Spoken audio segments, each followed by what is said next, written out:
अभी कुछ ही दिन पहले वारे एनर्जी का आईपीओ आया था जो कि रिन्यूएबल सेक्टर में काम करते हैं। उस आईपीओ में हम लोगों को काफ़ी अच्छा लिस्टिंग गेन देखने को मिला है। लिस्टिंग गेन के बाद भी वो आईपीओ काफ़ी अच्छा परफॉर्म कर रही है।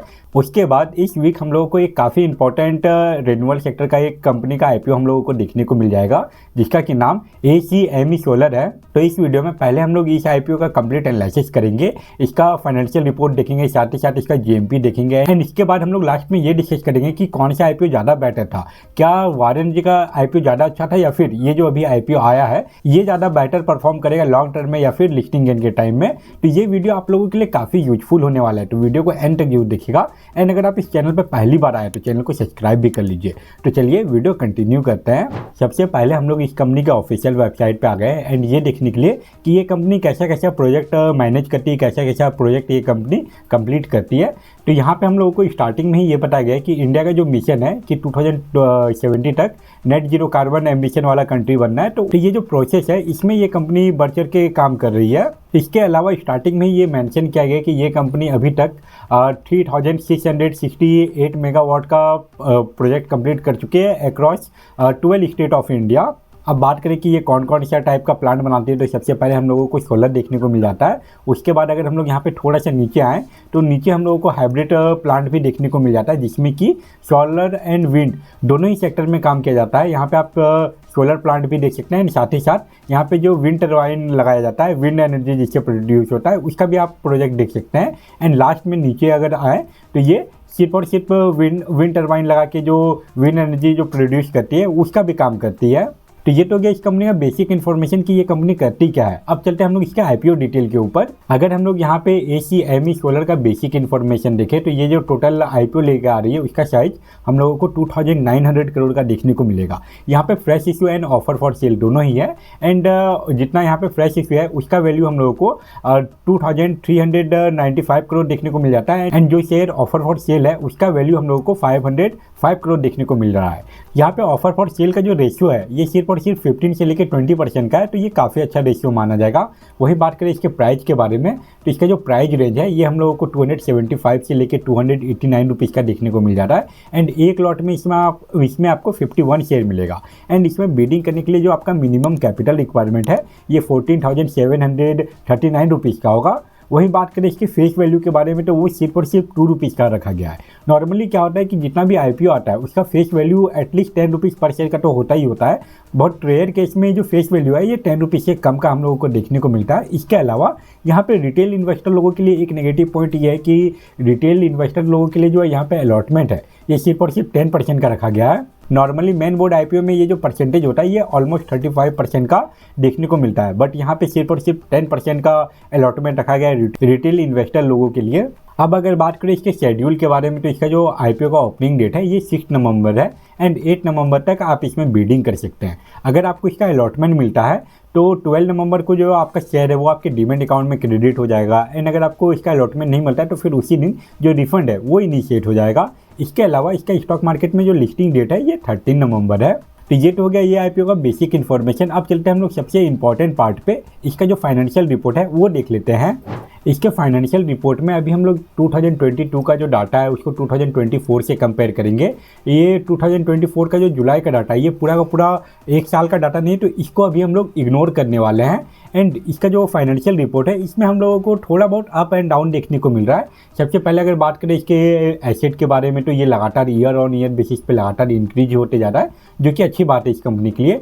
वहीं अगर बात करें इसके रेवेन्यू के बारे में तो 2022 में इसका जो रेवेन्यू है ये 1562 करोड़ था। अगले साल इसके रेवेन्यू में हम लोगों को एक गिरावट देखने को मिलता है। इसका रेवेन्यू 1361 करोड़ बचता है। एंड उसके बाद वापस से 2024 में इसका रेवेन्यू में वापस से हम लोगों को इंक्रीमेंट देखने को मिलता है। एंड इसके बाद इसका रेवेन्यू 1466 करोड़ तक पहुंच जाता है। इसका एसेट तो ईयर ऑन ईयर बेसिस पे लगातार इंक्रीज हो रहा है, बट इसका जो रेवेन्यू है अभी अगर हम लोग 2024 एंड 2022 को कंपेयर करें तो अभी ये 2022 से भी कम ही है। इसके अलावा सबसे बड़ा अप एंड डाउन हम लोगों को इसके नेट इनकम में देखने को मिलता है, मतलब कि प्रॉफिट आफ्टर टैक्स में 2022 में जो इसका प्रॉफिट आफ्टर टैक्स है ये 62 करोड़ के आसपास का था जो कि अगले साल माइनस में पहुंच जाता है 2023 में जो इसका प्रॉफिट आफ्टर टैक्स था ये -3 करोड़ के आसपास था।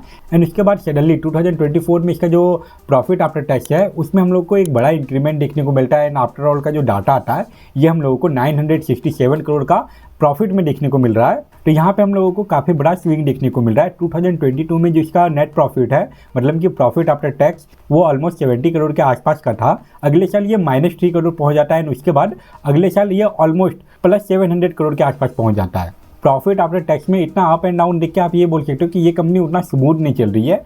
बेस्ट कंडीशन में ये होता है कि इसका जो रेवेन्यू है वो ईयर ऑन ईयर बेसिस पे लगातार हम लोगों को इंक्रीज होते हुए देखने को मिलता। एंड इसका जो प्रॉफिट आफ्टर टैक्स है वो भी लगातार ईयर ऑन ईयर बेसिस पे इंक्रीज ही होता। तो वो हो जाता हम लोगों के लिए बेस्ट कंडीशन इस कंपनी के लिए। वहीं अगर बात करें इसके नेटवर्थ के बारे में, तो एक साल हम लोगों को इसमें गिरावट देखने को मिल रहा है, फिर अगले साल इसमें हम लोगों को इंक्रीमेंट देखने को मिल रहा है, एंड वापस से अगले साल इसमें हम लोगों को गिरावट देखने को मिल रहा है। तो इसमें भी लगातार ये इसका जो नेटवर्थ है वो भी अप एंड डाउन करते हुए मूव कर रहा है।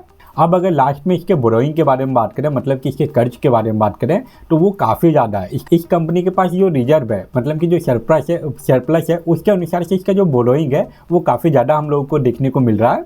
एंड इसके बोरोइंग में भी लगातार हम लोगों को अप एंड डाउन देखने को मिल रहा है। किसी साल इंक्रीज हो जाता है, किसी साल कम हो जाता है, एंड वापस से किसी साल इंक्रीज हो जाता है।